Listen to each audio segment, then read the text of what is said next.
Jawa Tengah, terdapat dua kerajaan yang keadaannya bertolak belakang, yaitu Kerajaan Pengging dan Keraton Prambanan.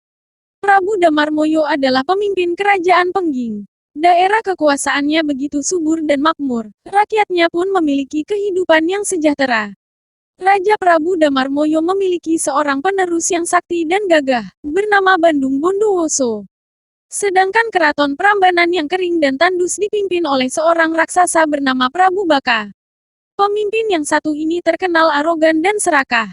Meski begitu, Prabu Baka dikaruniai seorang putri cantik seperti bidadari bernama Roro Jonggrang.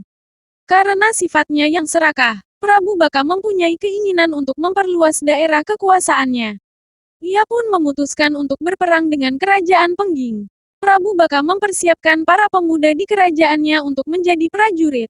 Pemerasan terhadap rakyatnya sendiri pun dilakukan. Dengan persiapan yang matang, akhirnya tiba hari di mana Prabu Baka menyerang Kerajaan Pengging dan mengusik ketentraman rakyatnya.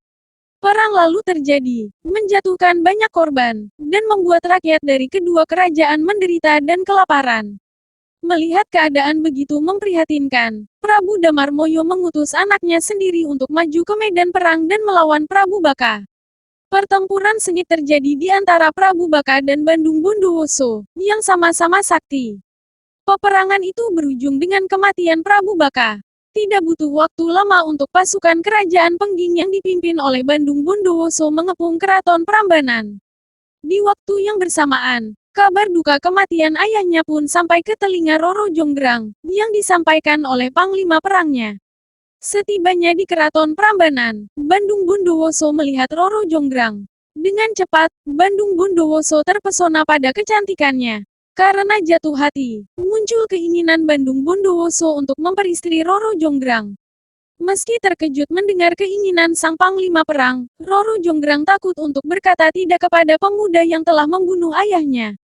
Pasalnya, Bandung Bondowoso akan marah besar dan membahayakan seluruh rakyat Keraton Prambanan jika permintaannya ditolak.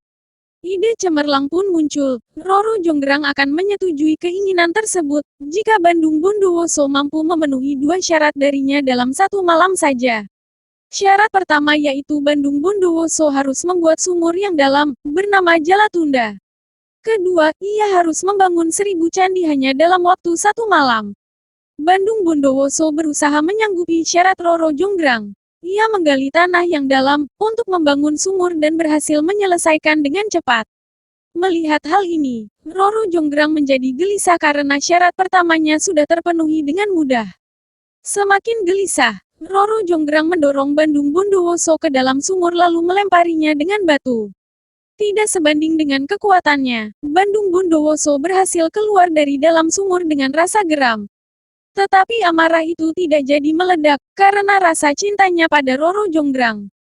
Dalam upaya memenuhi syarat kedua, Bandung Bondowoso kemudian meminta bantuan bala tentara makhluk halus, untuk membangun 1000 candi sebelum pagi tiba. Semua berjalan lancar, karena bala tentara ini berhasil membangun 1000 candi dengan cepat. Sebelum pagi tiba, 998 candi sudah terbangun dan menyisakan 2 candi yang belum selesai. Kegelisahan Roro Jonggrang semakin menjadi, dengan cepat ia pun mencari jalan keluar yang lain. Ide licik untuk menggagalkan usaha Bandung Bondowoso terbesit dalam pikirannya. Sontak ia memerintahkan para dayangnya untuk menyalakan api obor, dan membakar jerami sehingga mengubah warna langit menjadi merah, dan membuat ayam jantan berkokok bersahutan, supaya terlihat hari sudah pagi. Semua dilakukan demi mengelabui para bala tentara Bandung Bondowoso. Tumbukan padi di lesung pun perlahan terdengar.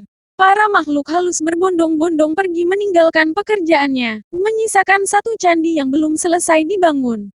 Menyadari perbuatan Roro Jonggrang yang curang demi menggagalkan usahanya untuk kedua kalinya, Bandung Bondowoso pun tak tinggal diam. Kecantikan Roro Jonggrang tidak lagi mengelabuinya. Bandung Bondowoso kini dipenuhi oleh amarah. Dalam keadaan sakit hati yang teramat sangat, akhirnya Bandung Bondowoso memperlihatkan kesaktiannya. Ia menunjuk sekaligus mengutuk Roro Jonggrang menjadi sebuah patung. Dalam sekejap, Roro Jonggrang yang cantik seperti bidadari pun berubah menjadi arca batu yang melengkapi candi terakhir. Sejak saat itu, Patung tersebut dikenal sebagai patung Roro Jonggrang, yang kemudian dinamakan Arca Durga, yang terletak di dalam ruang candi utama. Hingga hari ini, candi tersebut dikenal dengan nama Candi Roro Jonggrang. Sedangkan nama Candi Prambanan merupakan sebutan untuk keseluruhan candi di sekitar Candi Roro Jonggrang, selain Candi Sewu.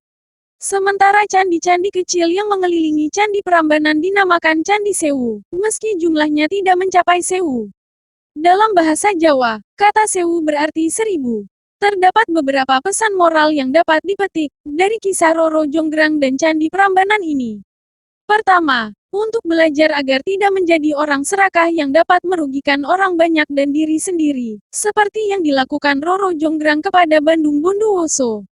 Kedua, sebagai manusia sebaiknya hindari memaksakan kehendak kepada orang lain, seperti yang dilakukan Bandung Bondowoso terhadap Roro Jonggrang. Dan yang terakhir, belajarlah untuk selalu menepati janji dan tidak berbuat curang kepada orang lain. Demikianlah kisah Roro Jonggrang dan Candi Prambanan. Semoga bermanfaat bagi kita semua. Kekurangan adalah milik manusia, kesempurnaan hanya milik Allah semata.